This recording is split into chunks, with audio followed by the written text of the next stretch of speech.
had to correct his rotary stability, and we had a room over there with all the equipment Perform Better's got, Brett and I were going to give you 12 minutes, and you had to come back in here with symmetrical rotary stability.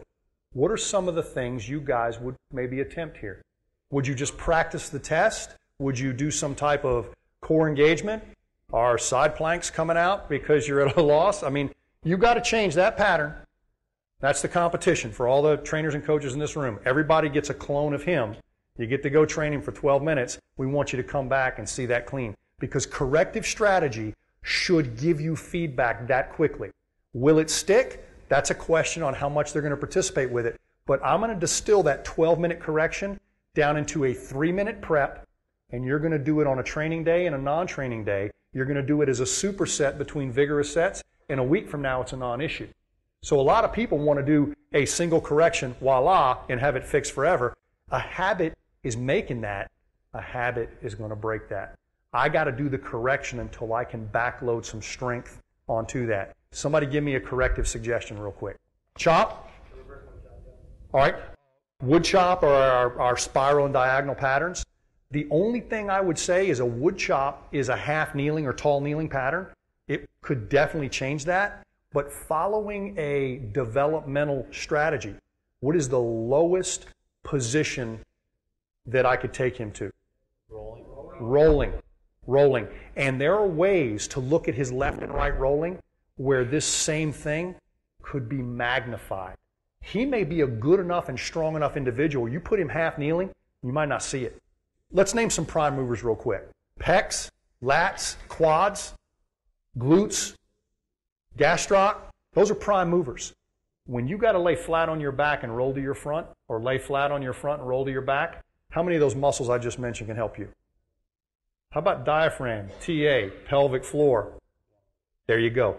Well, a guy this big and strong, you put him on wood chops, he'll figure it out in about 3 seconds how to cheat that. So I don't use those diagnostically unless one of the upper patterns, like lunging or hurdle stepping, says I got to go there. When I've got something that fundamental, and what did I tell you guys to watch out for? The person who can do a 3 on the push-up, but not 3s on the rotary stability. Because you've got a lot more core strength than stability. Stability is motor control. You guys are still thinking, how am I going to get his abs active? I'm not. I'm thinking, how can I get the lower ones, the deeper ones, coordinated so they fire before the big ones? Because if all he's got to do is plank and push up, he can kick anybody in this room. But it's when he shifts weight, your first weight shift in the crib looks like that. It is a precursor to your reciprocal patterning, your crawling and your walking. So simply laying and rolling one way or the other. Now, we've got specific ways we do this to lock up all the unnecessary variables. But rolling strips all his prime movers away and exposes a motor control issue.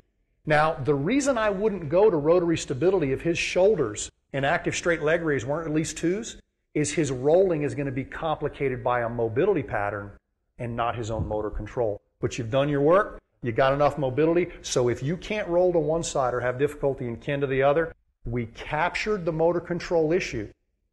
And once we capture it, we can basically train it right out. The way we'll know if we were on the right track is why not just retest? If you change that, move on. Add something else to it. And one of the things we could add to it once we got his rotary stability is one of the things I do for a lot of my big, strong athletes now that sort of lose that inner core, we're going to do some bear crawling. We're going to go find us a nice grass hill. We're going to go up. We're going to go down. We're going to visit John BROOKFIELD with the chains and the ropes and some of the crawling patterns he's doing because you can't not engage your core. You can't use your hips or your shoulders without a pre-engagement of the core. So bear crawling is huge, but not with an asymmetry. The get-ups are good supplementary. Do 1 week of get-ups and 1 week of bear crawls. I think they're going to be complementary. And if you notice, if you're tight enough on your get-up, you probably got an asymmetry or a glitch or a struggle. Patterning that out, working on that will fix it, but also the bear crawling. So, okay, cool. Bear crawling is on your feet, on your hands, not on your knees. Thank you. Next.